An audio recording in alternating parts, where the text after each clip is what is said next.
Hello, I'm Thomas Rodi, Archbishop of Mobile, and as we continue in our Archdiocese this year of the Eucharist in the Parish that began last November with the Church liturgical year and continues until this November in the Feast of Christ the King.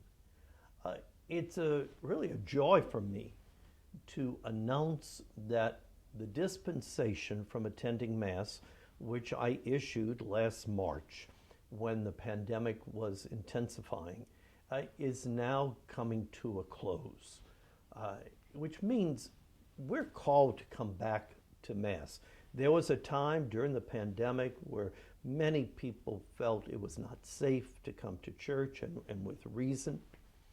But now, because the situation is changing in many ways, it's time to come back and to celebrate with the family of God God's gifts of Word and Eucharist.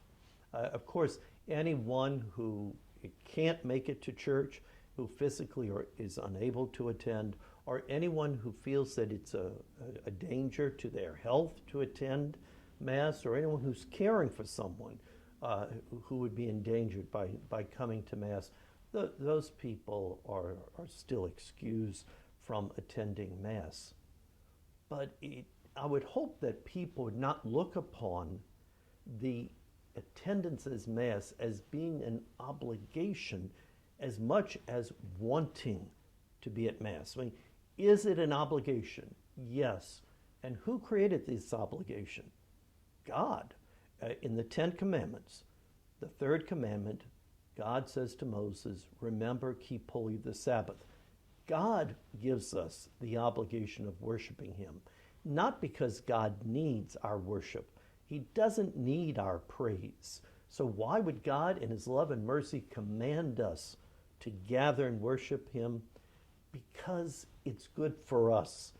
By receiving the Word of God, by receiving the real presence of Jesus in the Eucharist, we are reminded who we are, that we are sons and daughters of God. We are reminded there's a reason why we exist. There's a purpose to our lives.